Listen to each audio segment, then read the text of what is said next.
Hello from Bangkok, Thailand, and welcome to this global policy dialogue on converging crises, shared solutions, applying lessons from Asia and the Pacific to global challenges.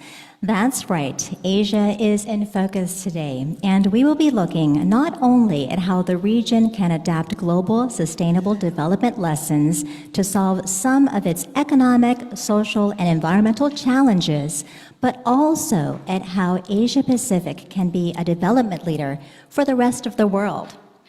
This event is organized by UN DESA, the United Nations Department of Economic and Social Affairs, in partnership with the UN Economic and Social Commission for Asia and the Pacific, or ESCAP for short. Here to help us dissect what lessons can be drawn from Asia-Pacific are members of the UN High-Level Advisory Board on Economic and Social Affairs, or HLAB. These thought leaders come from all over the world, and they are just wrapping up a 2-day session here in Bangkok, where they discussed some of the world's most urgent challenges, including persistent inequality, development finance, and climate change. And we're going to tackle those topics right here. Now, of course, we need all the help we can get to achieve the Sustainable Development Goals, or SDGs, by the year 2030. My name is Sandra Han Utsaha, or Sandy. I'm an English news presenter and reporter with NBT World, and I'll be moderating today's dialogue. Thank you for joining us from your part of the world. We're so glad you could join us. And we'd like to thank the UN Peace and Development Trust Fund for making this event possible, and also Chulalongkorn University for hosting us here in Bangkok. Now, before we begin our dialogue, here's some quick housekeeping. If you're watching us on Zoom, multilingual captions are available. Just click on the captioning icon at the bottom of your screen and select the language you'd like. Please help spread what you hear today on social media using the hashtag #HLabInBangkok. And as always, we would love to hear from you, and you'll get a chance to ask our speakers your questions via the online Slido platform. There, you can tell us what you want to know and also vote up other people's questions. Also, do be sure to share what you think in our audience polls. Just go to slido.com/HLabInBangkok, or go to slido.com and insert the hashtag HLabInBangkok in one word.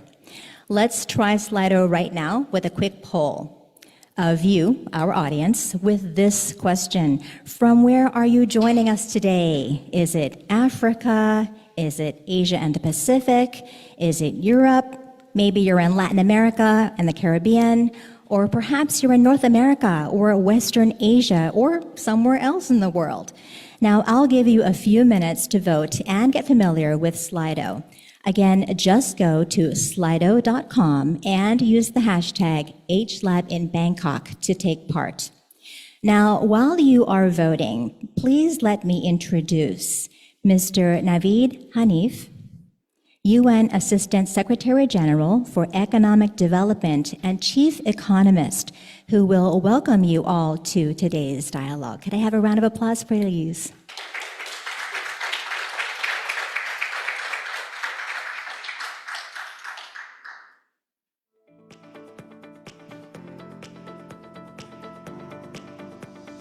Good afternoon, ladies and gentlemen. On behalf of the United Nations, it is my pleasure to welcome you to this global policy dialogue on converging crises, shared solutions, applying lessons from Asia and the Pacific to global challenges. A special thank you to Chulalongkorn University and to Professor Ming for being here with us and for hosting this important conversation. We're also deeply grateful for the support we received through the UN Peace and Development Trust Fund for making today's dialogue possible. For the past 2 days, members of the UN High-Level Advisory Board on Economic and Social Affairs have convened here in Bangkok to assess the critical socio-economic and environmental shifts, political changes, reshaping our world in this increasingly complex and uncertain global landscape. They have also explored the opportunities that these unfolding changes present, especially in the Asia-Pacific region. Our board members, who are distinguished scholars and policymakers from all around the world, are here to explore Asia-Pacific's innovations and insights that can inform global strategies, and also how development can be anchored in local realities. Today's policy dialogue offers a unique opportunity for you to engage in these rich discussions. We look forward to your active participation through polls and questions as part of this, hopefully, a vibrant exchange of ideas. Ladies and gentlemen, the Asia-Pacific region offers a wellspring of ideas for resilience and practical solutions. By tapping into these experiences, we hope to significantly accelerate progress towards the Sustainable Development Goals. Connecting local perspectives with global priorities allows us to forge smarter strategies for navigating today's converging crises. Together, we can build a more resilient, just and inclusive future. In the end, ladies and gentlemen, I encourage you to share candid, actionable questions, but also I encourage our panelists to be bold and candid in presenting their ideas for achieving the SDGs. And I invite everyone, online and in person, to seize this moment and contribute actively to the dialogue. I wish you all a fruitful and inspiring discussion, and once again, thank you to the university for hosting us.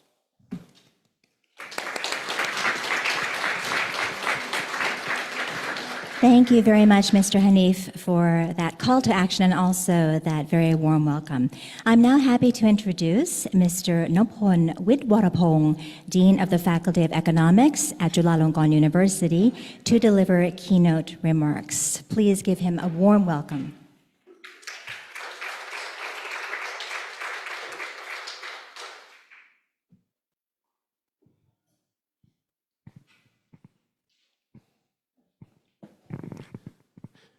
Mr. Naveed Hanif, distinguished guests, esteemed colleagues, ladies and gentlemen, good afternoon. Sawadee krap. First of all, welcome to Chulalongkorn University. We're Thailand's oldest academic institution. It's an honor for us, the Faculty of Economics, to co-host this important and timely policy conversation. We all know that each country has its own challenges. In Thailand, for example, population aging is a critical concern, with the aged population making up a higher proportion of the total population annually, yet labor productivity remains mostly stagnant in the past 5 years. Air pollution is another example of challenges that we face. The low PM 2.5 can increase to as high as over 200 micrograms per cubic meter, causing health risks and disrupting economic and social activities, especially among disadvantaged groups. Although countries may face challenges that are specific and unique to their settings, many problems are actually common globally. Biodiversity loss, economic inequality, and the rise of non-communicable diseases are examples of problems faced by most, if not all, countries in the world, regardless of whether they're rich or less rich, regardless of their socio-political belief systems. To me, I would say the crises happen when the impact of these common problems are felt at the same time globally. So we have experiences with global pandemics like the Asian flu in the 1950s, the swine flu in 2009, and COVID-19 is still ongoing. We also have experiences with global economic crises like the Great Depression in the 1930s, the Asian financial crisis in 1997, and the subprime crisis in 2008. And we have experiences with extreme environmental challenges like global warming and air pollution that we're facing today. These experiences tell us that global challenges are interconnected, with pandemics causing economic recession, and economic recession exacerbating environmental degradation. More importantly, these experiences tell us that we as people are interconnected. It's only a matter of time that some of the problems that I face in my country would affect yours and vice versa. So clearly solutions are needed, and theoretically we probably know some of the solutions already. We know that we need to improve human capital in the forms of health and education to tackle poverty and inequality. We know we need to raise environmental awareness and harness green technology to save the environment. We know that we need to strengthen communities and rely a bit more on community-based solutions in order to promote resilience. What we know less, however, is how these solutions could be implemented in this important transitional period. Questions remain as to how global cooperation in terms of crisis management can be best achieved in this geopolitical climate, and how inclusive, culturally appropriate development may be promoted both nationally and internationally. These converging crises that we face demand a shift in our thinking and actions. It's important that we learn from each other and work together. With its uniqueness in terms of cultural diversity and heterogeneous political regimes, experiences of the Asia-Pacific region will provide valuable lessons for the world. I'm positive that today's policy dialogue will serve as a platform for all of us to discuss, debate, and hopefully inspire new ideas. And once again, welcome to Chulalongkorn University. And for those of you coming from abroad, welcome to Bangkok, Thailand. I wish you a successful conversation ahead. Thank you very much. Thank you.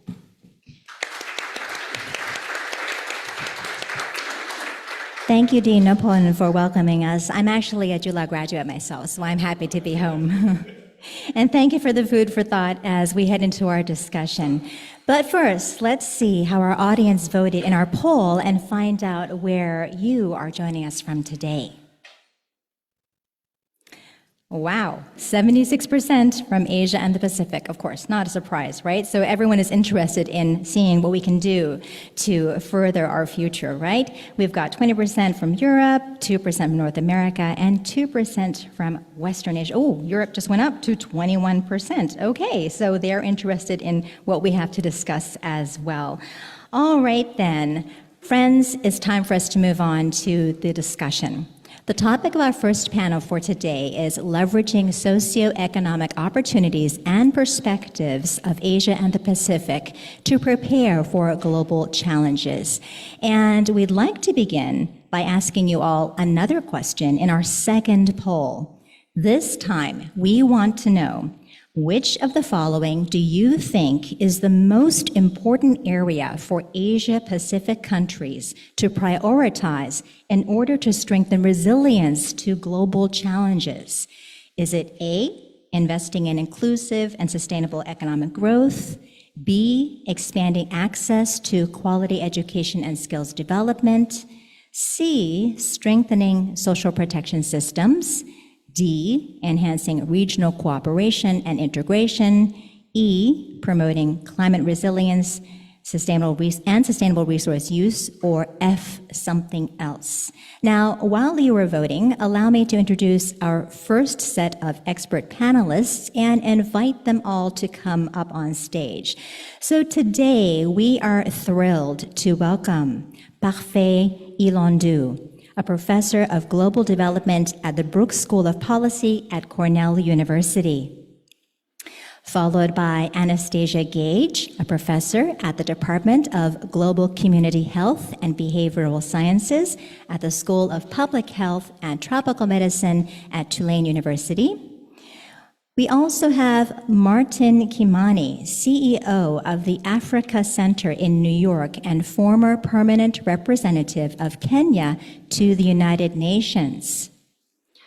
Also joining our first panel is Dani Sri Skandaraja, Chief Executive of the New Economics Foundation and also the former Chief Executive of Oxfam and former Secretary General and CEO of Civicus.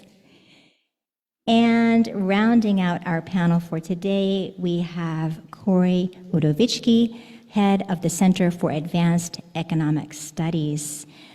Thank you all so much for being here. Can we greet them with a round of applause first?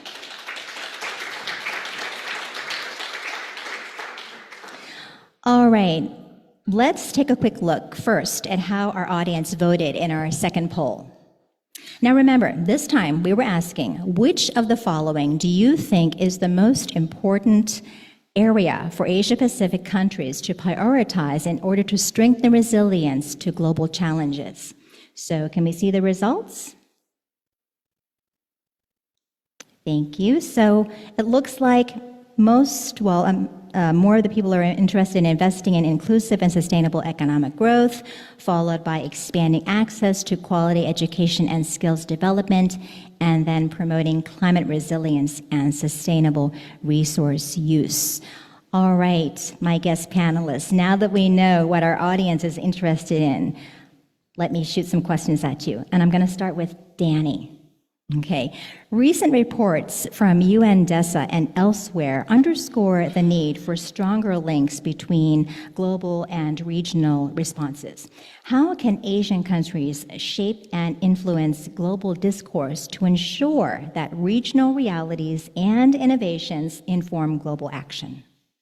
Great. Thanks, Sandy. It's great to be here, and it's been a wonderful few days of discussion. And I suppose in order to look forward, perhaps it's important to look back, and it is always amazing for me to come to Asia, particularly Southeast Asia, where the progress in recent decades has been truly remarkable, right? I mean, it is a sort of a human miracle, the sort of levels and speed of development that has happened in this region. In 1980, 70% of the region's population lived in poverty. Today, it's about 7%. So that sort of spectacular socioeconomic progress needs to be celebrated. And for me, the excitement and the sort of responsibility, I suppose, of Asia to the rest of the world is to lead by example on sustainable development. And I love the options you gave. I would have voted for all of them because they're all important. But for me, the key things will be around finishing the job on poverty. There are still 150 million or so people in the Asia-Pacific region who live in extreme poverty, and that's not acceptable in the 21st century. And I think countries of the region need to sort of go further on eradicating, if you will, extreme poverty.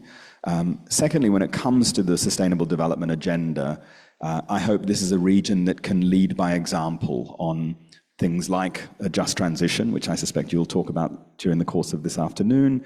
And finally, I think this is a region, I hope, that can show the rest of the world what effective multilateralism or international cooperation looks like. We live in a moment of human history where it feels like trust between states, trust between international actors is very low.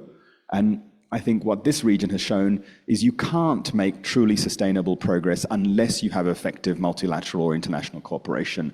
And I hope this is a region in a troubled world that can lead by example at showing the true value of cooperation. So those are some areas I hope Asia can lead by example on. Okay, thank you so much for reminding us to celebrate our progress and also to lead by example and remember that multilateral cooperation is important. Okay, moving to Martin. What do you think are the lessons that can be drawn from Asia-Pacic's growing role in international diplomacy, trade, and geopolitics? And how can we use these lessons to strengthen the influence of developing countries in global decision-making on key socioeconomic issues? Thank you very much. Good afternoon, everyone. It's a pleasure being here. I always enjoy being in universities because they remind me of my own time in them. And I spent many years in universities. It's a big question you're asking, and you're asking it at a time of great uncertainty. Of course, geopolitics is always uncertain, and when one thinks geopolitics is stable, it's mostly because you are holding on to an illusion. But in this particular time, geopolitics is undergoing incredible changes. And Asia writ large is going to be already responding to the headwinds of this moment in terms of the competition and growing conflict between the great powers. We're entering a multipolar age in which so far it's not looking like it'll be a gentle, balanced multipolarity. It looks like it'll be a combative, confrontational one that will use economic tools as tools of competition and conflict. So from tariffs to various forms of sanctions, to frameworks that attempt to wall off technologies from competitors, dominate critical mineral and resource supply chains.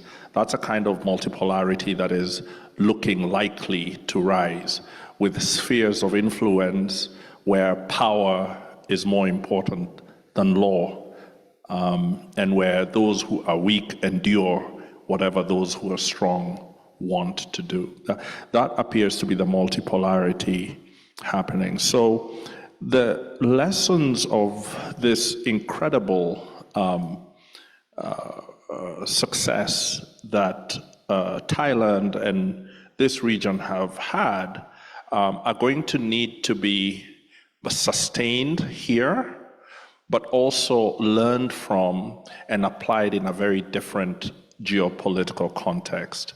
So to me, some of the more important lessons are going to be how to maintain your policy space and make it sovereign, how the ideas, ideals, and legal and intellectual processes of each country are firewalled against the strong attempts to strong-arm countries to conform to the great powers' desires and ambitions.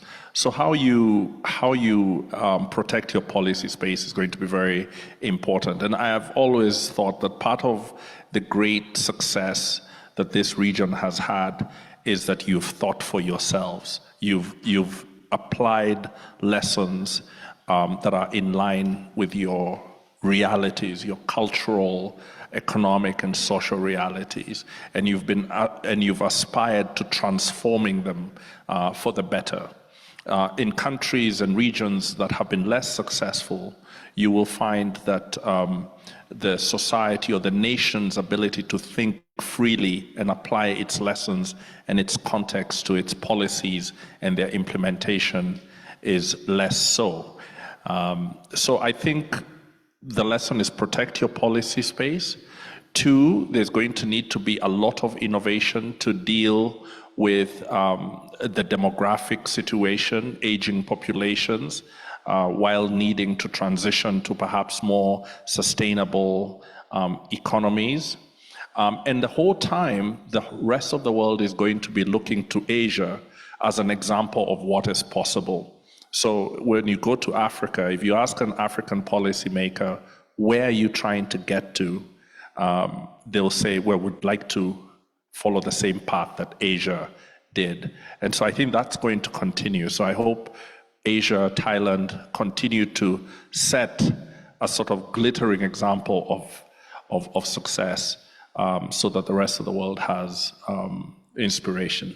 Sorry for being so lengthy. Oh, it's no. a big question. No, you're just a little over time, but that's okay. Okay. Thank you so much for sharing those lessons from this region with us. It's maybe through those lessons that we can deal with the growing uncertainty that we face. Let's shift to demographics now and get some input from Parfait. Did I get that right? Okay. In many parts of Asia Pacific, there is significant demographic and cultural diversity. What can we learn from these unique perspectives and realities that could inform development strategies to ensure sustainable and inclusive progress globally? Okay, well, thank you, Sandy. I'm glad to see our colleagues of Chulalongkorn University. I'm also especially happy to see the students of this university. And I'm speaking not just to the students here, but to all the students who are listening internationally, to say this: whether you are a student in Asia, whether instead you are in Africa, in Europe, or America, Latin America, you could not be a serious scholar of development, a serious scholar of population, unless you study the Asian experience.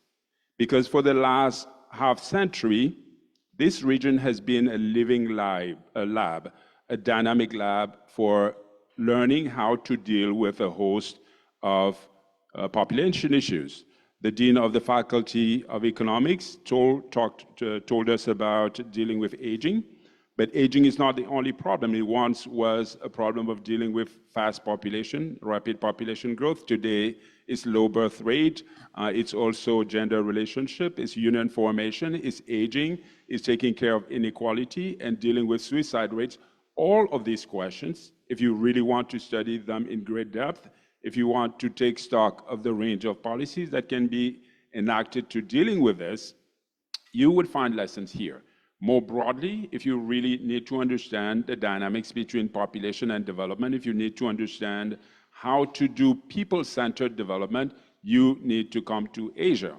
And so doing population, people-centered development means essentially making development work for people, on the one hand, but also making people work for their own development. And so this is a dance that is not very easy to achieve.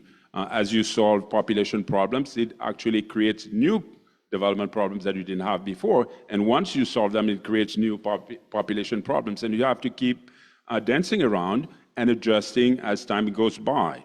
And I think one country that I find to be great examples in making this dance is a country that I've studied quite a bit, is South Korea. In the 70s, the country was worried about rapid population growth. And so you build a consensus to reduce birth rate. And as you reduce birth rate, the country is able to take advantage of this to start educating the population, investing in economic growth. But this, as soon as you raise the level of education, all of a sudden you have to deal with stiff competition in the labor market, and you have to address this. And how does Korea adapt? Well, you create a dynamic industry in non-conventional sectors. This is how the K-pop industry was raised. You can create new dynamic industries in sports. You can have a very active diaspora. You deal with inequality by building a culture that emphasizes both prestige, privilege, and responsibility. You try to maintain unity by having common experiences. So for instance, the youth are all involved in military service for 2 years. Essentially, you keep your finger on the pulse, and you do not take your job for granted. You don't think your job is ended. You keep adjusting and adapting and adjusting and adapting. And so this is a valuable lesson that all the countries can learn. Thank you so much, Parfait. I think it's really interesting how you said that the Asia-Pacific region is a dynamic lab for population issues.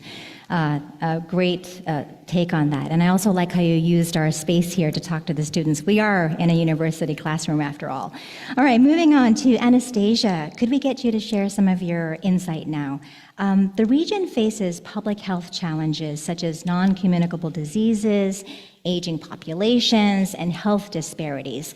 What are some innovative approaches that could be learned from this region to improve health outcomes and address health inequities, including for women and girls, because that's your specialty, right?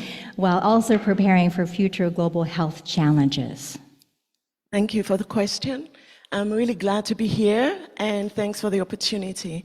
We do have a lot of challenges in most regions of the world, but here there are some important lessons learned that are going to be quite useful for other regions. So if you come to the first one, that is the integrated primary healthcare system.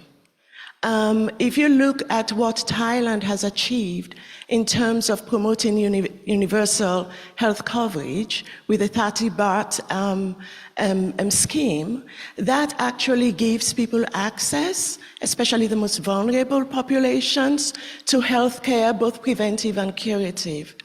And if we go further, we can look at some of the contributions in terms of digital applications. So in India and Pakistan, Bangladesh, many countries, apps have been developed that provide support to health workers in rural areas. You also have apps that health interventions that have provided access on maternal and health issues to poor women and people in underprivileged areas. And if you take another opportunity for learning, you can look at what Japan has achieved in terms of climate resilience. Because they have actually structured their buildings and established building codes so that they're resistant to earthquakes and to other disasters. And if you look at also the kind of collaboration and cooperation that you have in the ASEAN countries, that also helps to share lessons learned across different countries, and it also helps in terms of making sure that the innovation is transmitted to other areas as well. So even though Asia may not have a blueprint for health development and improvement, it does offer so many lessons learned. And if you think of also of gender, you have these community led interventions by local women who provide health care to their populations in their communities, and especially also to support women in other areas. So I think that those lessons learned can be applied to various regions, although the context might be different, but it can be adapted. Thank you. Thank you so much, Anastasia, for sharing those lessons and how we can apply them to healthcare in the region. And Corey, this next question is for you. In many parts of Asia Pacific, there are deep structural issues and around access to resources, education, and financial services. What policies or strategies learned from other regions can be implemented to ensure that vulnerable populations are able to seize economic opportunities and prepare for future global challenges? Hello. Let me first say also what a pleasure it is to be here. It might not have been mentioned that my think tank is in Belgrade, Serbia, so Europe. And I actually thought as this is the age of Asia's ascendancy and the age of Europe's soul-searching, let's say, hopefully not worse than that, there are mantles that I would hope Asia can take from Europe, or not take, hopefully Europe will remain, able to continue with its European economic model. But I think it is a good thing for the world if more of the world can be picking up some of those views and philosophies. And at its fundamentals is, of course, to keep markets and entrepreneurship working, but to base this after a certain level of affluence, which I think parts of Asia have reached, and many actually of them have reached, or can at least begin to share, to really focus on socialized solidarity.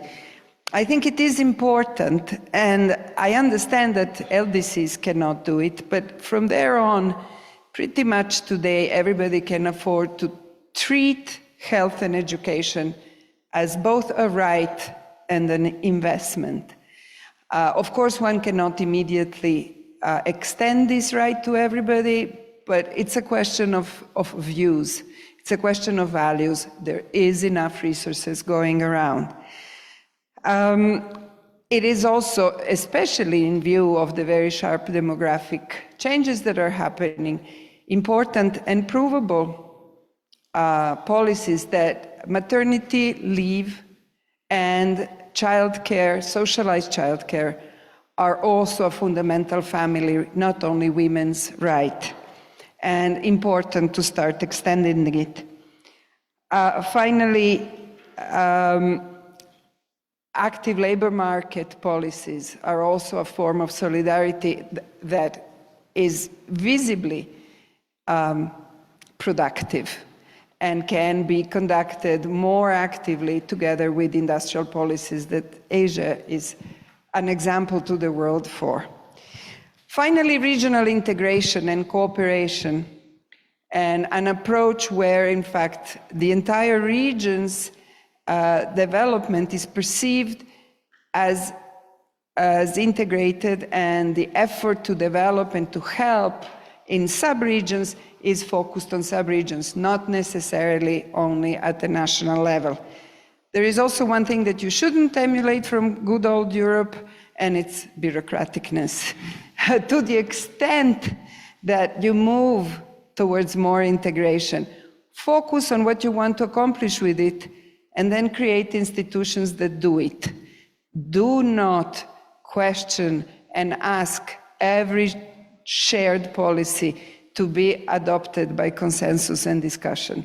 Eventually, that can actually be the seed of the disintegration of the region. Thank you. Thank you so much for sharing that. And I think for those examples of what we can learn from Europe and as it continues to do its soul searching. All right, I have another question for Danny now. Asia Pacific is home to diverse economies with rapid growth, but also significant inequalities. How can the region leverage its economic dynamism to promote more equitable social development? Yeah. Before I get to that, can I just refer to the sort of soul-searching in Europe? So in many developing countries, policymakers are obsessed with the Singapore model, right? Everyone wants to be like Singapore.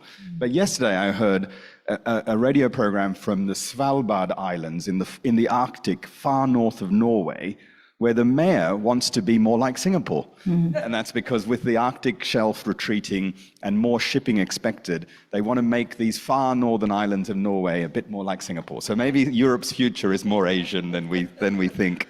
I was asked for examples the other way around. But no, it is to Parfai's point around policymakers needing to keep the finger on the pulse.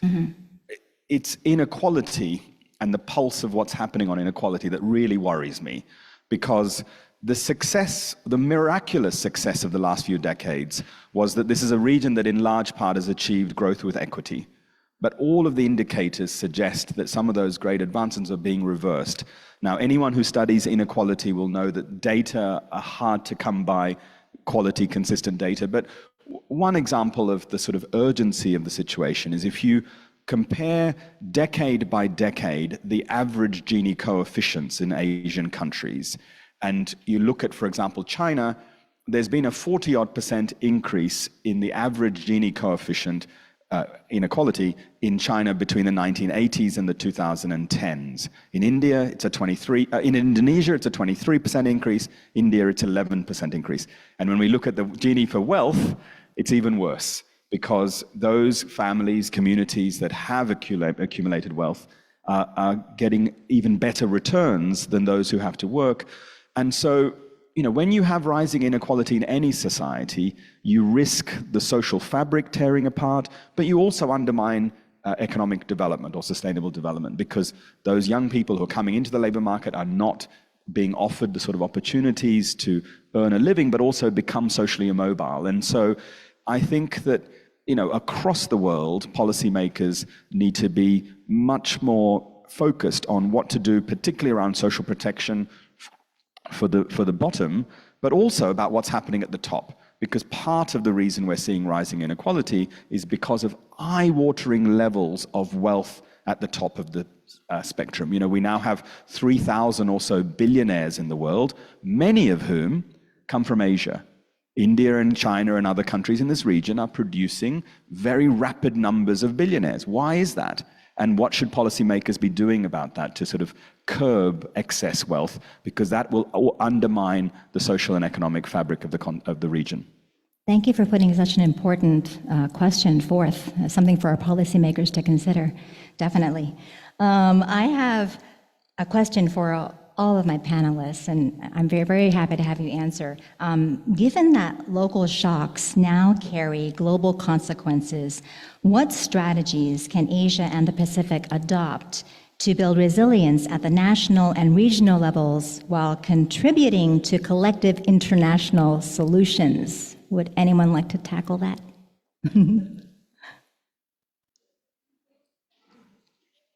No advice for us here in the region, what we can do to, build resilience? Because we have local shocks, like we just had our earthquake. I am not an economist. I'm not a development economist, so I can't. I'm a geopolitical person.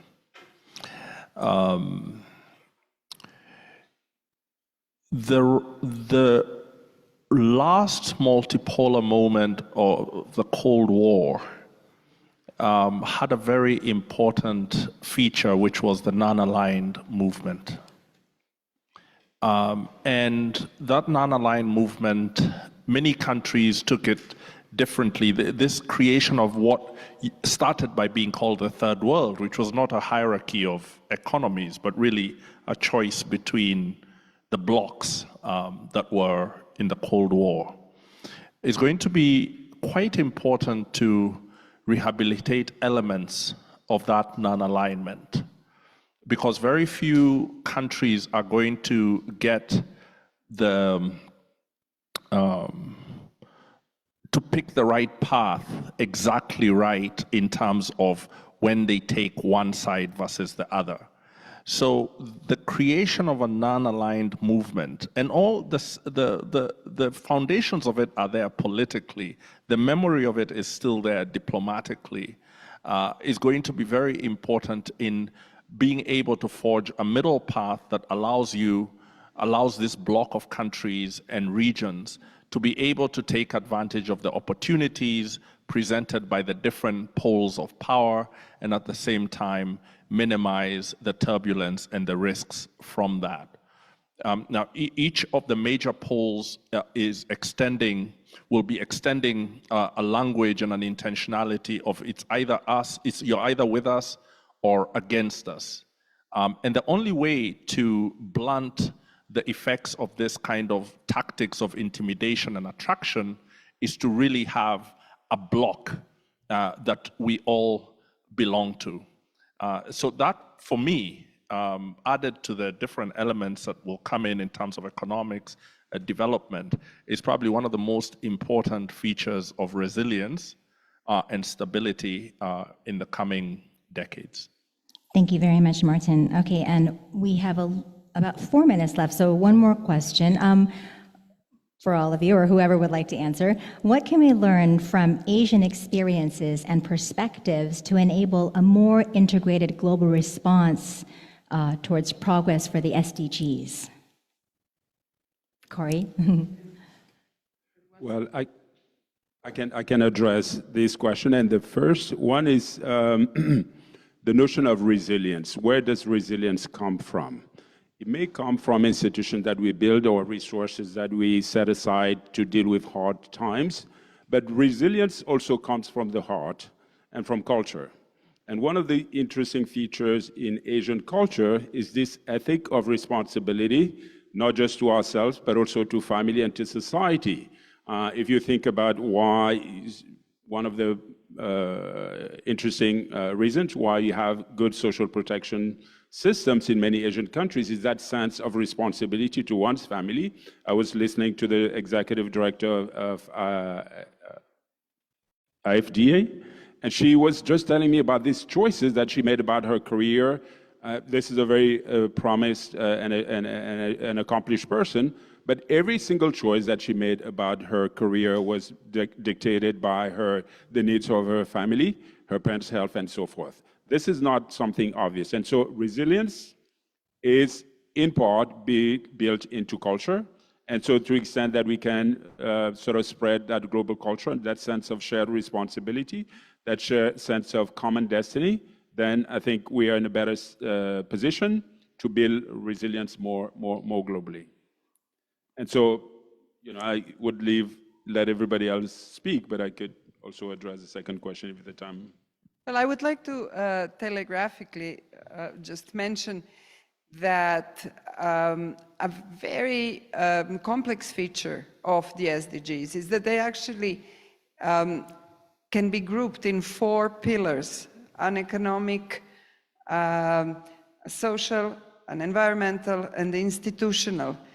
And because of ideological reasons, for the last 30 years, at least in the Western Hemisphere, it has been impossible to speak about industrial policy. And yet, Asia has shown to the world what industrial policy does. It's really unbelievable how little that has been taken into account over 3 decades in our part of the world. Industrial policy was being done only on environmental issues, but it wasn't recognized as industrial policy. In fact, integrating all these pillars can and needs to be done through industrial policy.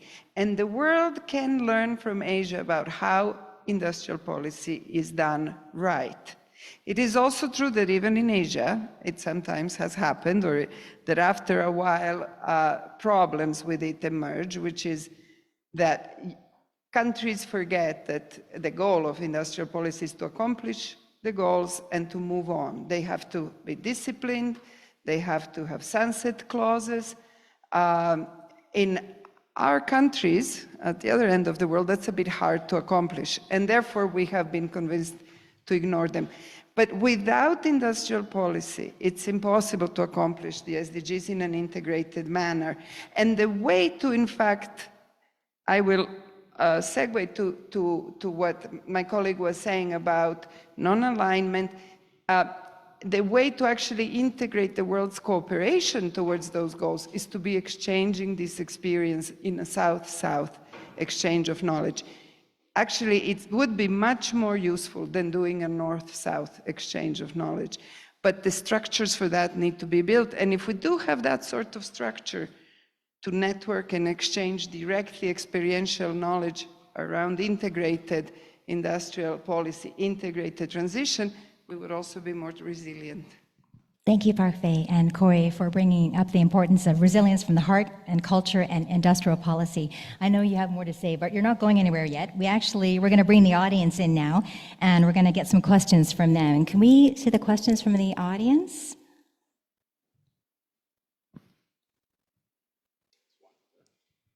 Oh, we have them on screen, actually. Just a second. They're going to put some questions on the screen for us that the audience online and here on site as well have voted on through slido.com. And just a reminder, you want to go to slido.com using the hashtag HLab in Bangkok. Okay, so we have this question here, the top one. How can rural communities in the Southeast Asia region be involved in the discussion of global challenges? So, who would like to tackle that one? How can rural communities in the Southeast Asia region be involved in the discussion of global challenges? I think that's interesting, because I always want to have just regular people involved. How do we do that? Danny?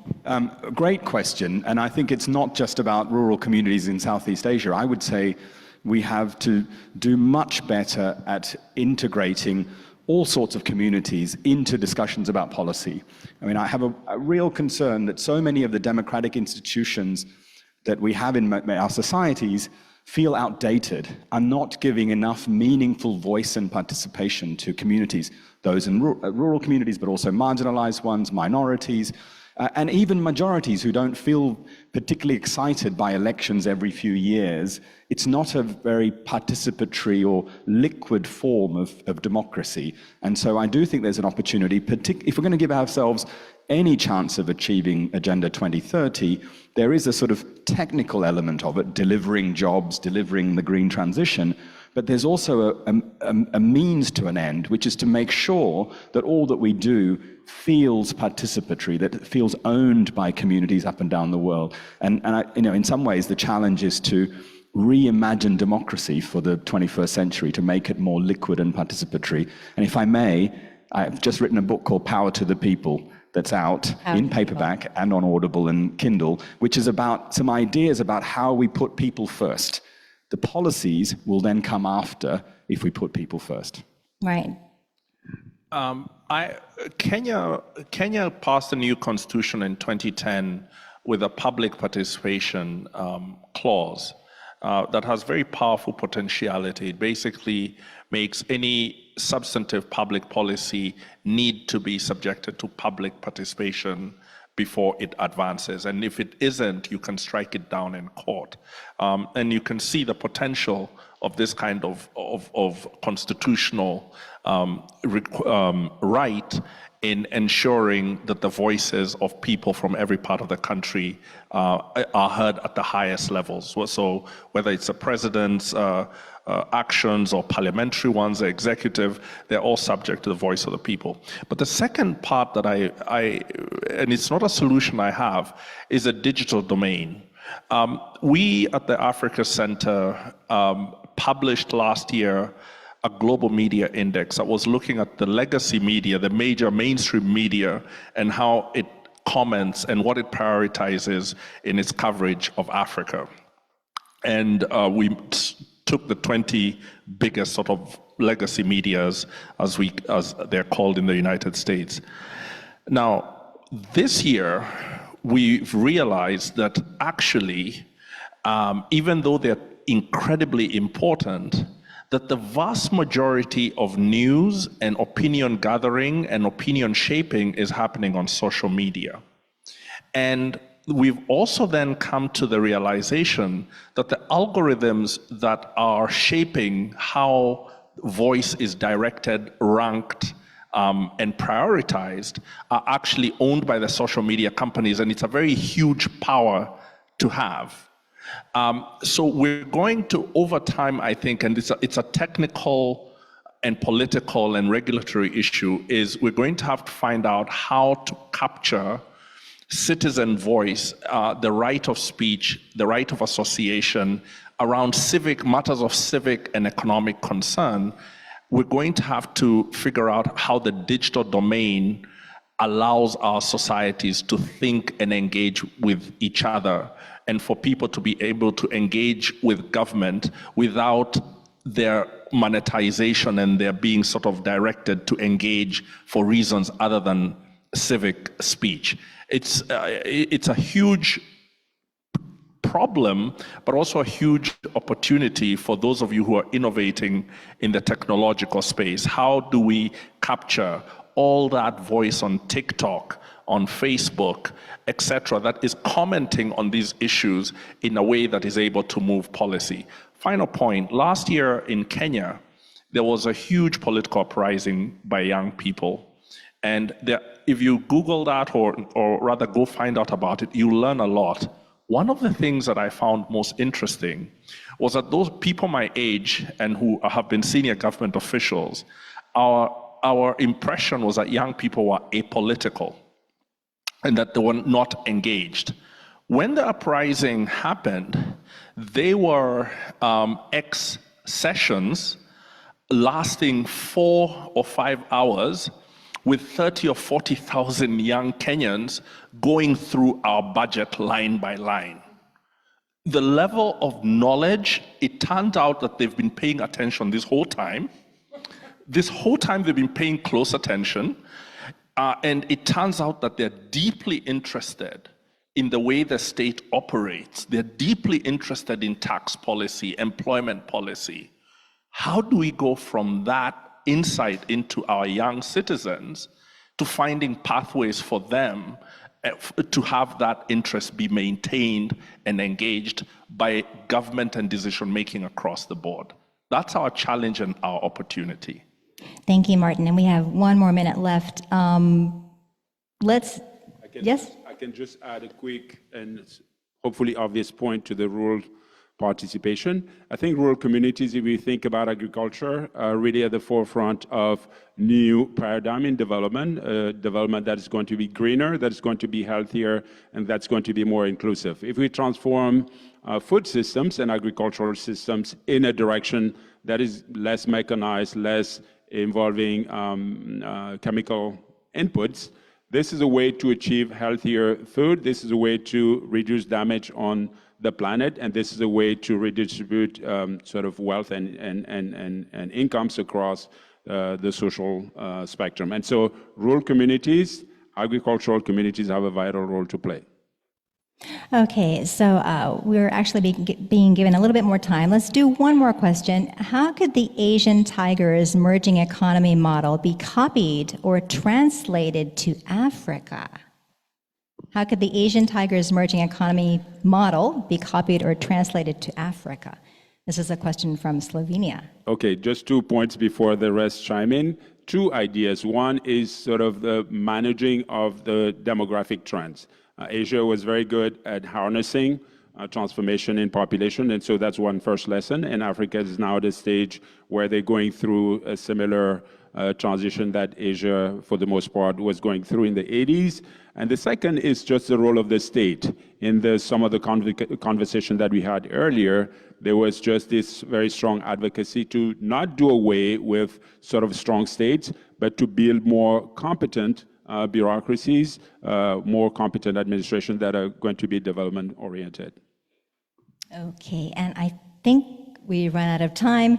So, dear H Lab members, Parfait, Anastasia, Martin, Danny, and Corey, thank you so much for sharing your insight and your knowledge. I've learned so much, and I'm quite certain that our audience has as well. Now, before I let you go, please stay with me for a little while longer. And ahead of our second discussion on the just transition in Asia and the Pacific, I'd like to introduce our third and final audience poll of the day. So the question is, if we can have it on the screen, what is the most critical factor for enabling a successful and just transition in Asia and the Pacific? Now, just transitions can be defined in many ways, but for today, we're going to define it broadly as the overall movement towards a more sustainable and inclusive future where environmental and social goals are mutually reinforced. So what do you, our audience, think is the most critical factor for enabling a successful and just transition on this region? So the options are coordinated national policies that align economic, social, and environmental goals, investment in green technologies and sustainable infrastructure, or workforce reskilling and support for labor market transitions, strong governance and institutional capacity to manage change, regional cooperation and knowledge sharing on transition strategies, or something else. So remember, go to slido.com/HLab in Bangkok.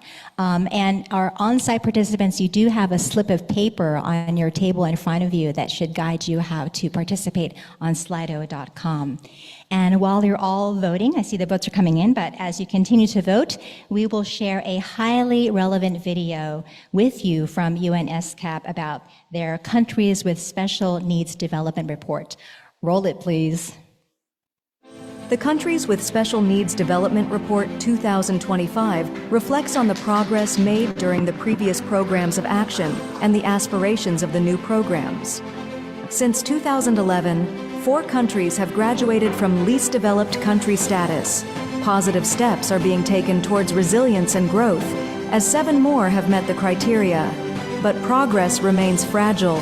Social investments are needed to ensure millions are not left behind.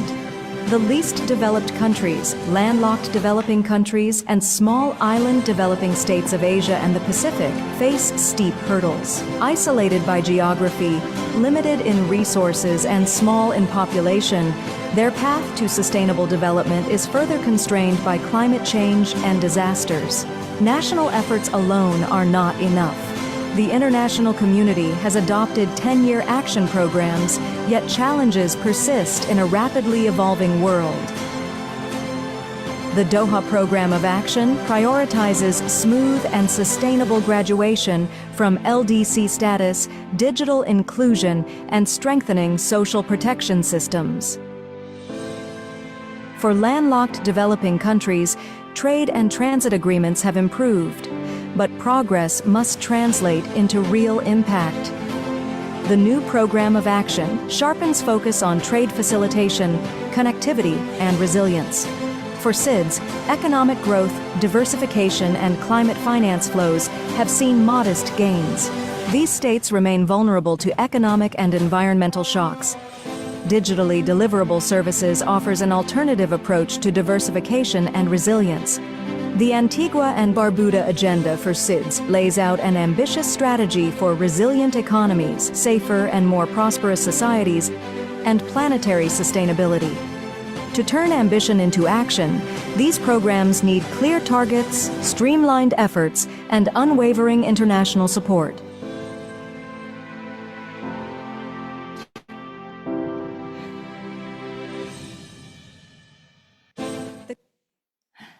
So I'm sure you'll all agree with me that that video was really informative and very significant.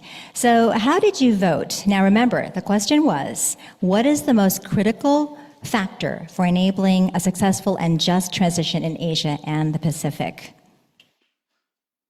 So if we look at the results, you can see on the screen, 48% voted for coordinated national policies that align economic, social, and environmental goals. 22% chose strong governance and institutional capacity to manage change, and 12% chose investment in green technologies and sustainable infrastructure. All right. Now that we know that, let's meet our guest experts. So here on stage with me right now to give us a look, or deeper look that is, at best practices to prepare for just transitions in Asia and the Pacific are Fadel Kaboub, President of the Global Institute for Sustainable Prosperity and Associate Professor of Economics at Denison University, followed by Åsa Persson, Research Director and Deputy Director of the Stockholm Environment Institute. We also have Xiaolan Fu, Professor of Technology and International Development at the University of Oxford, followed by David Smith, Director of the Center for Environmental Management at the University of the West Indies, and rounding out our panel, we have Raya Mutarak, Professor of Demography at the University of Bologna. Thank you for joining us today, and welcome to you all. A big round of applause for them, please. So let's get on with our discussion. So the first question is for Åsa. From an environmental perspective, what are the most pressing global risks and challenges that could hinder a just transition, and how can the international community address them while promoting equity and justice? Another big question, but a very important one. So I think all of us know that last year was the first year that we passed 1.5 degrees of warming as a global average compared with pre-industrial times. So this is, of course, an important target that the world has aspired to. It's also important to remember this is a global average, so of course we see accelerated warming in particular places. So this is serious. We have a climate crisis. We have more crises, unfortunately, biodiversity in nature, and this is not just about species being threatened, but really the quality of ecosystems, the quality of nature degrading in many places. And then we have a pollution crisis. Societies have dealt with water pollution, air pollution, chemical pollution for many decades. But unfortunately, we have still big problems. So, for example, air pollution still kills around 9 million people annually, globally, premature deaths. And this has not really changed in many years. So we have a long list of challenges and risks. Unfortunately, they are not sort of single risks, but they are intimately connected. So typically many of these risks actually amplify each other. So a few examples. Degraded nature means that our forests, our freshwater systems, our oceans are less able to actually store carbon. So this means, again, accelerated climate change. We also know that climate change itself can lead to the release of chemicals that have been stored in ice sheets. Flooding induced by climate change can also mean that water pollution gets more severe in cities, for example. So this is really important to recognize that they are intimately connected, and we will see these sort of tipping point patterns where we have sort of a set of domino bricks that one environmental risk can actually cause another one. The flip side of this is much action on one of these environmental challenges can actually have positive benefits for addressing other risks. But, and I think this is really important, we're also now at the stage where there are actual real trade-offs, and we need to recognize them and deal with them. And one that is on the top of many policymakers' agenda now is, of course, that we need critical minerals to expand on renewable energy. And we know that mining is a very environmentally polluting activity in many places. Of course, many innovators work on having more circularity in the use of minerals, but sometimes we are now faced with these tough choices because we have been lagging behind in action. So how do we address them? How do we ensure just transition? And I think first, before we start thinking about policy solutions, it's very important to recognize as well that many of these global environmental risks are unfortunately hitting societies in a very unequal way. So we have inequality, we have inequity as a starting point. And that's exactly why we need to address these environmental problems, to not exacerbate inequalities. But we can also design policies in a clever way to try to ensure that they do not amplify inequalities or even improve equality. So often when we talk about just transition, this means understanding what are the distributive justice implications of a policy, which income groups will it hit. For example, if we remove fossil fuel subsidies, making petrol more expensive, how can we do that in a way that protects vulnerable groups? But it's not just about money, who gets affected by a policy. It's also about the procedure. How do we decide on policies? How do we make sure a fair process? We talked about participation earlier. And a final third dimension, I think, of justice that is important here is recognition. So who even has a say when we talk about these issues? So for example, now in many of these global discussions, there is a big push now to ensure that indigenous communities also have a say. Thank you for raising those important points, Åsa, so that we can deal with inequality that we face from the connected risks that you mentioned. Can I move on to Xiaolan now? Xiaolan, in your opinion, what role does technology play in enabling a just transition in the region, and how can it be harnessed to ensure no one is left behind, especially marginalized communities? So technology actually is a two-edged sword. Technologies can do good for the human society, but also they have the dark side too. They can harm the society and the environment. So the most important for us is to make it well-used technology, well-designed technology can be an accelerator and enabler for us to ensure a justified transition. So that's the two sides of technology.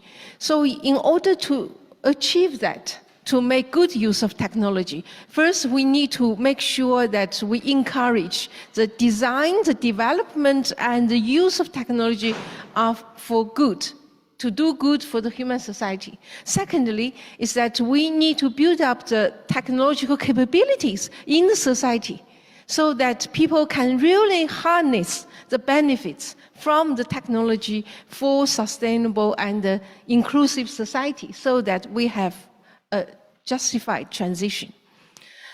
So in order to achieve that, there are several steps need to do. First is that we need to provide right incentives to make sure the scientists, our researchers, the entrepreneurs, the users, and the whole society, make good use, develop the goods. The technology can, provide good for the society and also help the society and make good use. So the incentives are very important. The incentives can be provided through policies, regulations, ethics, etc. So that's incentives. Secondly, we need to collaborate. Collaboration cross-border, cross-country, share good practices, and also share resources and the knowledge, etc. And also within the society, collaborate between universities and industries and the communities and government, cross-sectoral collaboration, so that we can, bring all the resources and skills and help each other. And in particular, I want to highlight South-South collaboration. One of the research, produced, policy brief produced by the 10-member group of the DESA's 10-member group. And they found out that the total number of researchers in the global South now exceeds the total number of researchers in the global North. So it's 10% higher, number of researchers in the developing countries than in the developed world. And the growth rate is, 30% higher. So the trend that the global South, the developing world, have more researchers will continue, this trend. Therefore, this South-South collaboration to share the technologies between the southern countries also make sure the developing countries will be able to have more appropriate technology. That's number 2, collaboration. Number 3 is we need to, introduce a global industrial policy. We now talking about green industrial policy, which now increasingly become a global industrial policy to accelerate the green transformation. And now we also should introduce a global industrial policy for digital transition, so that the developing countries will have access to the advanced technology in the digital world. They have the training and the skills, developed in the local community through a global industrial policy. So that's number 3. Finally, I would like to call that policies should prioritize to support training and access to resources to certain communities, especially women and youth. I did a research in Bangladesh during the pandemic, and we did an experimental kind of a randomized experiment in Bangladesh. Throughout the pandemic, we provide training to a group of people in the marginalized society, and we compare to that to similar groups in the same city in 3 different cities in the same country. And what we find is the group of people, marginalized people, being trained and have access to digital platforms, their economic hardship is 30% less. Their unemployment is 3% less. And their access to knowledge and also market information is 20% more, and the public health information 20% more. And they also being inspired. And compared women, to men, women also benefit the same as men, although we have not seen the narrowing of the gap. And looking at the youth also benefit the same as the elder group. Shalan, I'm going to have to stop you there. Thank you so much. Stop. Yeah. No. So I think we should provide more support for the youth. Yeah. Thank you. Thank you so much for those tips on how we can make sure technology is an accelerator and enabler towards just transition. I'd like to turn to Fidel now. What economic policies do you believe are essential for fostering sustainable prosperity and reducing inequality during the transition to a green economy, and how can these be adapted to Asia Pacific? Okay. I'm going to build on what my colleagues just started us with the conversation, including the first panel, which is, I'll start with multipolarity, because I don't think there is any multipolar world that is being born right now, truly multipolar world. And the multipolar world that we want to see with justice and equity and sustainability cannot be born without the global majority being at the center of a new international economic order. At the center, not at the bottom of the hierarchy. That is, the global majority, let's remember, is 80% of the population is the global south. It's Africa, it's Asia Pacific, it's Latin America. And that is, unfortunately, the global majority that's been locked at the bottom of the global value chain in terms of industrialization, with the exception of India and China and few countries in this region that managed to escape the bottom of the value chain. But the majority of the global south is locked at the bottom of the value chain by design. And when it comes to the climate solutions that we need for a just transition underlining the concept of justice, justice for workers, justice for communities on the front lines of mining and so on. This means not importing the green technology from a few industrial powerhouses, but rather using the critical minerals that we have in the global south to manufacture and deploy the building blocks of development and prosperity, which means green industrial policies. And when it comes to green industrial policies, for the global majority, we have everything that it takes. We have the youngest labor force on the planet in the global south. We have all the critical minerals for the green industrialization, the high-tech industries of the future. We have the complementarity of resources and capabilities as blocks of countries, I underline, not as individual countries, which means you have to have South-South cooperation, joint industrial policies. And what is lacking is access to the manufacturing technology, which for the longest time has been withheld intentionally from global South countries, with the exception, again, of countries like China that managed to industrialize alone, right? Not with transfer of technology, but by negotiating forced transfer of technology and so on. So the opportunity that we have today is a leapfrogging opportunity because we have everything that it takes. We need two things: political coordination that recognizes we need joint industrial policies, because if you try to industrialize alone as a small country in this region or anywhere in the global south, you end up manufacturing a small component and somebody else's industrial policy. So you stay at the bottom. So you have to have political coordination that says joint industrial policies with pre-negotiated distribution of the entire value chain within these regional blocks, so that we don't reproduce the global hierarchies within each region where small countries are locked at the bottom and bigger countries are at the top. Number two, access to the manufacturing technology, not as in access to finance, because each country can pay for its labor, for its raw materials in the national currency. Normally, we need access to dollars and external financing to import the technology, and then we get locked into a debt trap. But here, we're talking about sharing of technology, transfer of technology with joint venture partners, including China, including India, but the rest of the world too, because this is a win-win scenario, or at least should be perceived as a win-win scenario. Then you have a joint venture partner that brings in-kind contribution, not financial contribution, to unleash the full potential of this region and the rest of the global south to manufacture and deploy the building blocks of development and prosperity, which starts with renewable energy infrastructure, which is the biggest potential that we have on the planet is in the south. Number two, clean cooking infrastructure for the almost 2.5 billion people in the global south, mostly women and children, who are inhaling toxic fumes on a daily basis.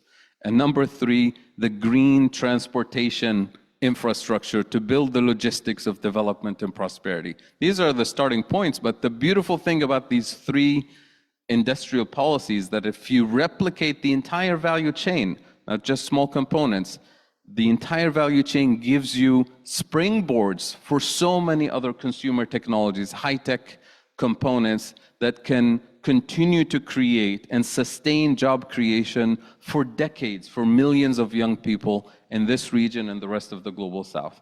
So that is the pathway to a just transition that doesn't leave anybody behind, doesn't throw the global south at the bottom of the value chain, but it's going to create this new multipolar world that is waiting to be born. Thank you, Fadil, for pointing out the starting points and how we can leapfrog towards a just transition. So I'd like to move on to Raya now. Raya, the demographic profile of Asia Pacific is diverse, with rapid urbanization in some areas and rural populations facing different challenges. How can we ensure that the transition to sustainability is inclusive and benefits all demographic groups, especially those in vulnerable situations? Thank you. And I'd like to thank for involving me here as well. And I have probably even stronger pleasure than many of you to be here because I originally come from Thailand.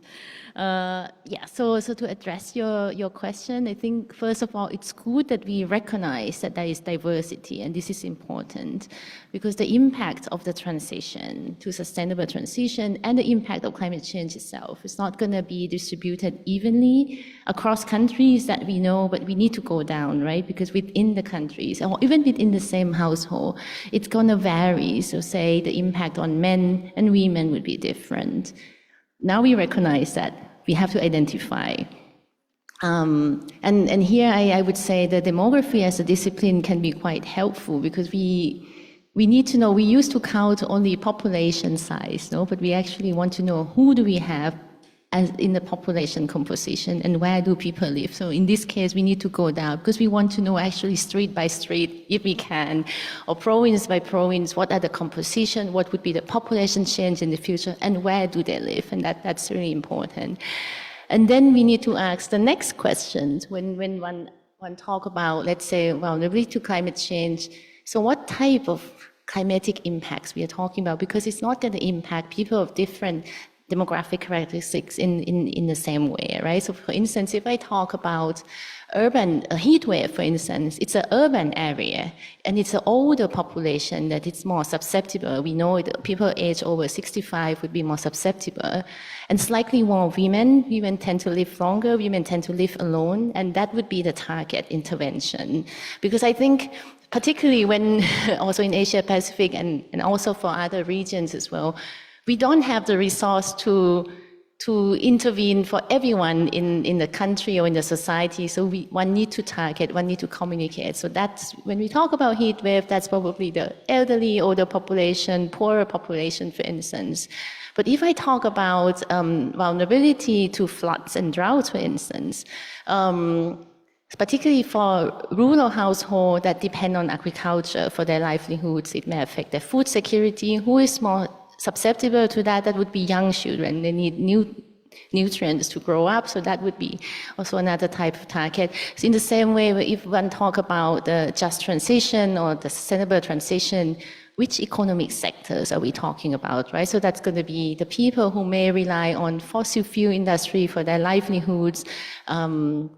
I tend to give this example of coal miners, for instance, and the business around the coal mining maybe get hit harder. So I think that type of identification is really important, and scientific knowledge can be helpful also in that. Yeah.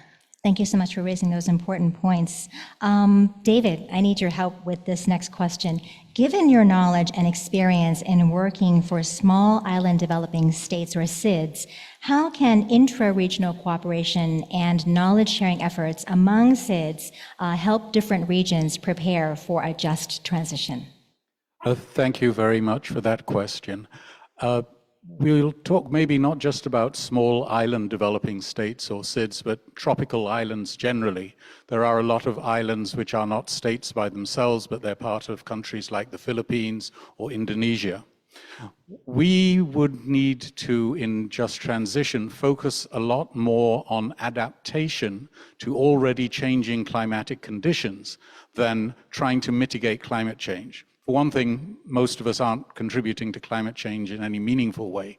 So it probably makes more sense to deal with the fact that we have to deal with a lot of interesting changing conditions.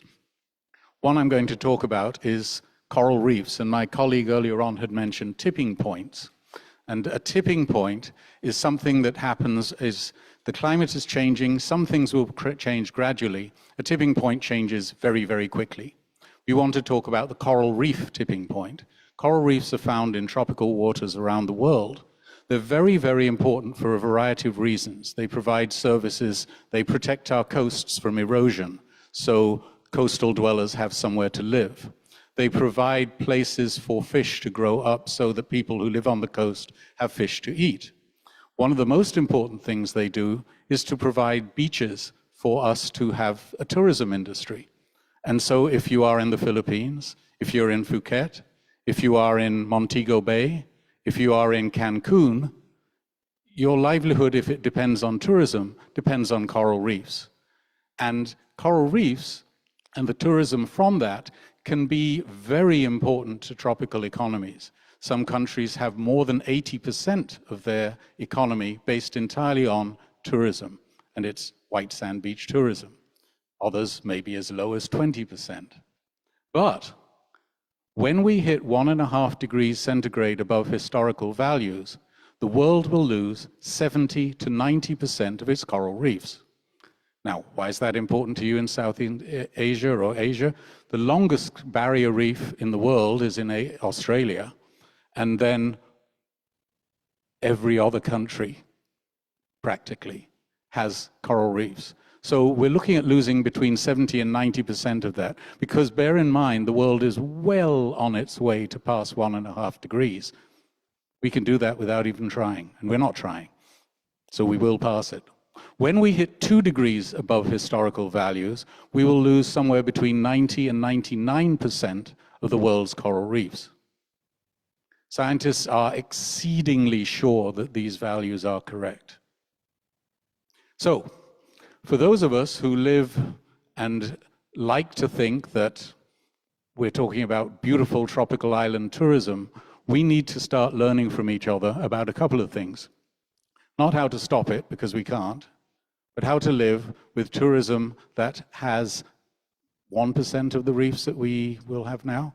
The tipping point, by the way, once you hit the trigger, takes about a decade before all the reefs go from 70 to 90% of what it was before. So we really have to start figuring out, well, what are we going to do with tourism? How are we going to have tourism without those beaches that everybody flies from the developed world to come and see? I think it's something that we really do need to work on. So we in the Caribbean need to work with the guys in the Philippines and the guys in Mauritius and in the Indian Ocean and with the Saudis in the Red Sea, et cetera, because we need to figure out, is it at all possible that despite the fact that oceans are getting warmer and more acidic, that we can somehow find the corals that will manage to survive and maybe spread them around or something else. But that's definitely something we should be working on, not just because corals are absolutely fantastic and make our diving absolutely fun, but because they provide food for coastal dwellers and they stop our coast from eroding. Thank you. Thank you, David, for stressing the importance of coral reefs. It's a lot to think about. I'd like to pick your brain again, Osa, if you don't mind. How can the concept of a just transition be effectively integrated into the economic and social policies of countries in Asia Pacific, particularly in the context of their varying levels of development? I think there are many answers to that question, and maybe my fellow panelists would like to take it on, but I think maybe we need to just say a few words. What do we understand by just transition? So I think initially this came from the question of how would workers be affected when we move from a fossil economy to a fossil-free economy, and particularly the focus was on coal mining communities.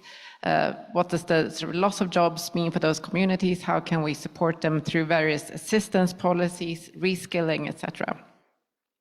And I think this initial focus then started expanding the debate, and policymakers started to recognize, well, I mean, climate mitigation and climate adaptation are going to have significant social impacts. They're going to hit different groups in society differently. So, and what we see now, I think a trend in, at least in Europe, where I live and work, is that policymakers are increasingly concerned about how these climate mitigation policies will affect consumers and households. So again, the example I brought up earlier, petrol prices, which is actually leading them to some countries are now backing down a little bit on their climate commitments. So then it's really important to think again about this smart policy design. How can you have really well-targeted policies that support those that are least well off to deal with these changes? And I also want to say on the adaptation side, you raised adaptation as an increasingly important issue in I mean, I would also say global north. All societies need to adapt now, but of course, you know, I completely agree with the scenario that you gave us for SIDS, that mitigation is not really the main focus. Coming back to adaptation, this also has distributional consequences. So my colleagues are working with these concepts of just resilience, for example. But how can they be effectively integrated? I mean, I think in a way, policymakers have always dealt with distributional impacts of whatever policy. So this is not something new, and I don't think we should necessarily see this as a new challenge. Why would we expect climate and environmental policies to be more just and fair than any other policy? Sometimes the reason I'm asking that is because I feel sometimes this risk of policies that have negative distributional impacts for some groups is used as an excuse to do nothing or to be slower, and this is very I think harmful. So again, there are many concrete ways, there are many good examples, but I don't think we should, we don't need to reinvent the wheel. That's my basic point. All right. Okay, thank you for helping us get a better idea of what just transition really does mean. And Fadil, could you share successful case studies or global initiatives that demonstrate how environmental, social, and economic goals can be effectively integrated to prepare for a just transition? I wish I had examples for you of successful scenarios that have actually been implemented at scale. But there's a lot of really good thinking that's been going in this direction. And I want to remind all of us that all of the discussions that we're having today, the discussion we've had over the last 2 days with this group, are really part of a long tradition that started 50 years ago at the Bandung conference. This year we celebrate the 50th anniversary. We celebrate the 50th anniversary of a very important report that was presented at the UN. It's called What Now? Another Development, one of the best economic development reports ever published. All of these ideas are not new. So we're simply updating and adjusting in the current geopolitical and economic context. But the ideas are very simple, very straightforward. And they put justice and sustainable prosperity at the center of what needs to be done. They take people at the center, right, of what needs to be done. And all of these traditions come from the post-colonial, decolonial tradition, because everybody at the time understood very clearly what needed to be done. And it is economic architecture that was designed during colonial times, was not designed for development, was not designed for justice, or sustainability, or the SDGs. Colonial economic architecture was violent, was abusive, was extractive, was designed to extract wealth from the global south to the global north. That is the design. But the institutions that remain to this day are still functioning more or less under the same pattern. And that is the unfinished business that we need to do from 50 years ago, that a lot of economists, a lot of diplomats started 50 years ago. So what are these institutions? What are the key mechanisms? They assigned a particular role to the Global South, to be the place where you extract cheap raw materials. We still play that role to this day. To be the place that consumes industrial output and technologies from the industrialized world. We still do that to a large extent.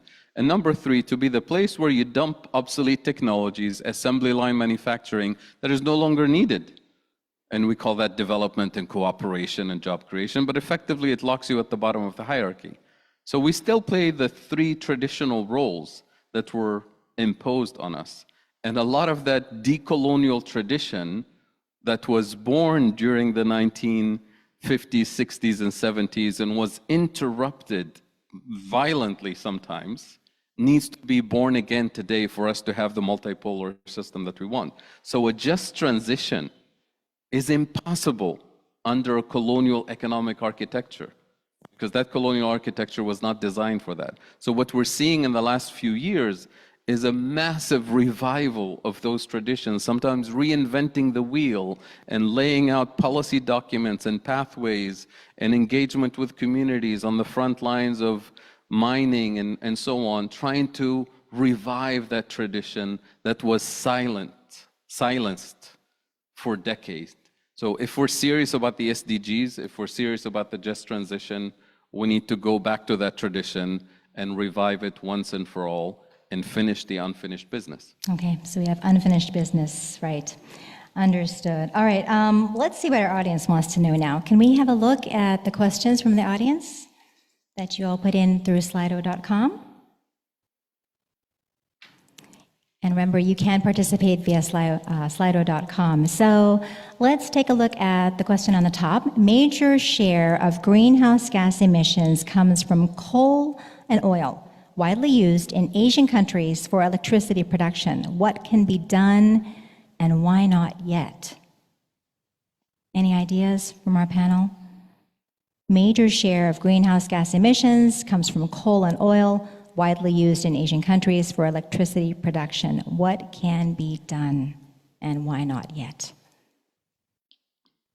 Do you have an idea? Oh, okay. Yes, let me have a start, maybe hand over. Well, first of all, I think things are being done in this region. We heard the other week, I think, some speculation that maybe China is about to peak its emissions. I think we will wait and for the data. But I think a lot is happening. I don't think it's, we always expected the high-income countries to, with the biggest historical emissions, to take the leadership.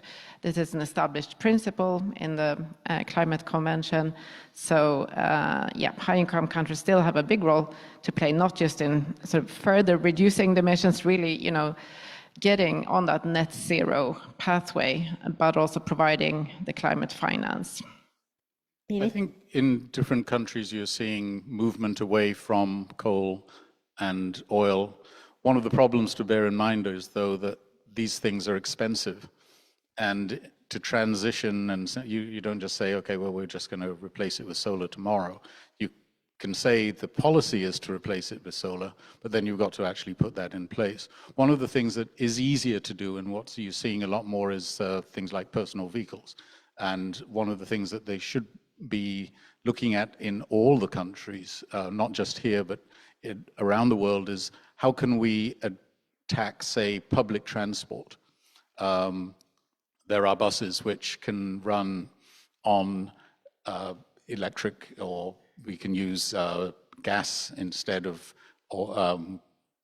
petrol and so on, and start moving towards that, making sure that particularly electrified public transport is running from renewable or other sources, and start moving in those directions. That's one potential way of doing it. But it is going to require investment and time.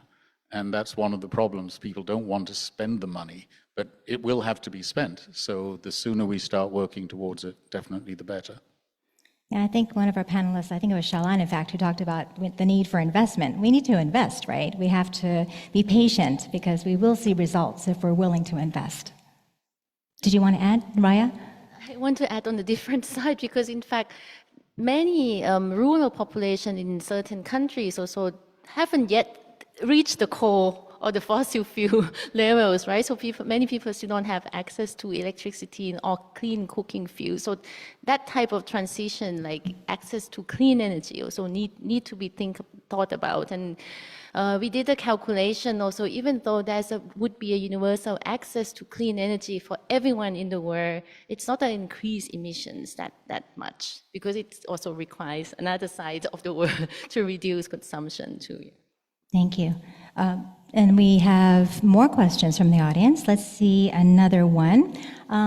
Let's tackle this one. How can Asia-Pacific countries leverage technology and creativity to address today's crises? Are there notable examples? And of course, we're going to have to ask Xiaolan about this, right? How can Asia-Pacific countries leverage technology and creativity to address today's crises? And are there examples? Yeah, I think Asia Pacific, actually, this is one of the most dynamic region in the world.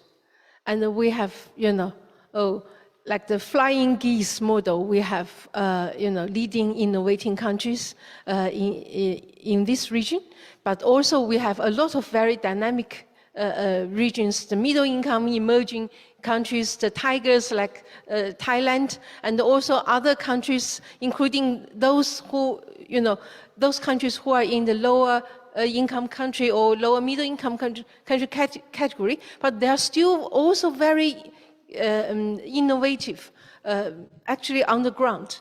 I call them grassroots innovation or under the radar innovation. So in this region, also like in some of the Southeast Asian countries like Philippines, they have used a lot digital technology to address the economic growth and also social inclusiveness challenges. So the government has introduced a bundle of policies to help the small business to get onto the global value chain using the digital platform, and also like Malaysia, like Indonesia, etc. They also used digital technologies too. And in the low-income country, group, even like Bangladesh, they are also very active. As I have given an example, Bangladesh also have launched their digital transformation strategy. So they have their national strategy for this too. And other tiger countries like Thailand, Malaysia, etc., they not only use progress towards digital, but also they have regional grid. They have regional, talking about regional network, and also making very active use about AI. So in this region, AI is also very active. This is also one of the regions in the world that the startups and the innovations in AI also very active, including China, including Japan, South Korea, etc. So technologies and innovation has been very active in the region, and they have been used to address climate change, as examples like DESA and David has given good examples to make energy more efficient, to create a new cleaner energy, and also in this process to make sure those people who are affected by climate transition and also those people affected by natural disasters can, through technology to get help. And even, they introduce this into the healthcare systems too. Thank you so much, Xiaolan. Yeah. Thank you so much. Thank you. There's so much more to talk about, but we're going to have to leave it there. Dear colleagues, Raya, David, Xiaolan, Osa, Fadel, thank you so much for sharing your insight, your knowledge. We truly appreciate all that you do. Now, stay with me on stage, please. Finally, before we close, I'd like to invite Mr. Naveed Hanif, UN Assistant Secretary General for Economic Development and Chief Economist, back to the stage to provide some closing thoughts. Thank you, Sandy, and thank you, members of the High-Level Advisory Board. What an inspiring conversation we have heard this afternoon. Nelson Mandela, I don't remember the exact words, but he said, poverty is not an accident. It's man-made and can be removed by the actions of human beings. That is the message I have heard today. And Asia is a beacon of hope, clearly conveying poverty, ending poverty is a policy choice. Since the 90s, we have lifted over 1 billion people out of poverty by making the right choices. It's not our destiny.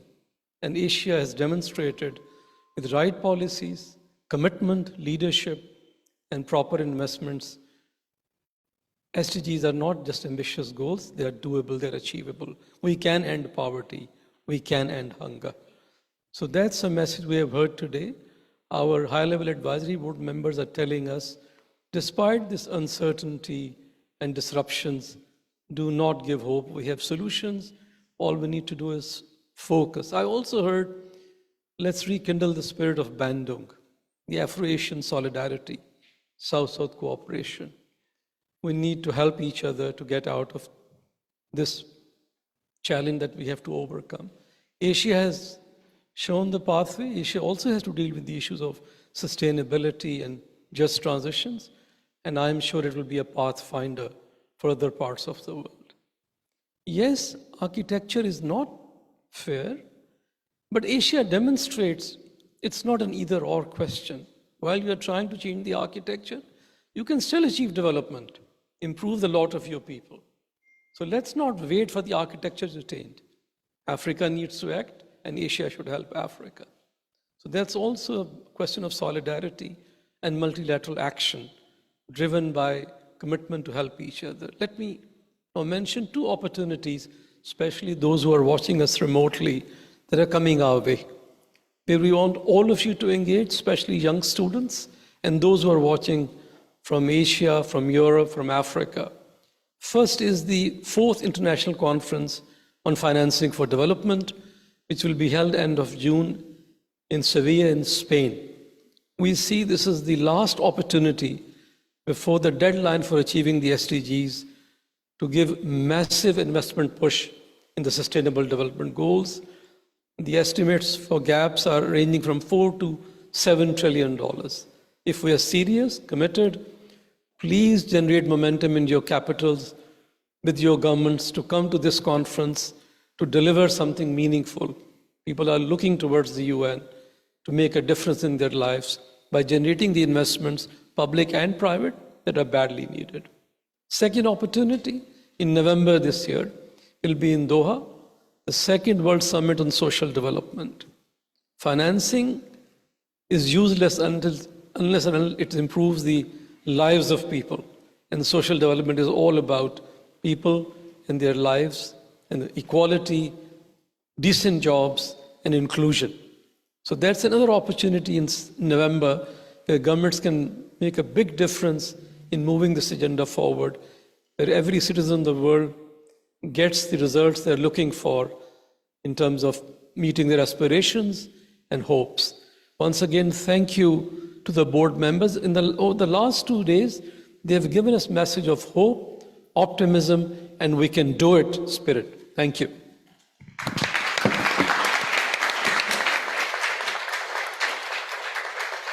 Thank you very much to Mr. Hanif for that thoughtful reflection, and thank you again to our guest panelists. Stay with me on stage as I wrap things up. Many thanks to you, our audience, for your participation. I learned so much today listening to our guest panelists, and I'm sure you did too.